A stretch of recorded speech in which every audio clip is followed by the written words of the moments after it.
এই দেখো একটা আমাদের ওয়ার্লপুল ডবল ডোর ফ্রিজের কাজ এসছে। তা ফ্রিজটার কমপ্লেনটা ছিল ঠান্ডা হচ্ছে না।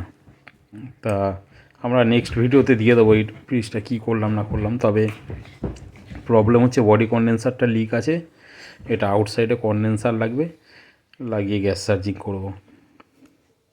নেক্সট ভিডিওতে তোমরা দেখে নেবে কীভাবে কী করলাম না করলাম।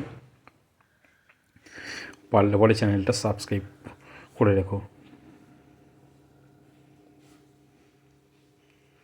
এটা ওয়ার্লপুলের 270 লিটারের ফ্রিজ।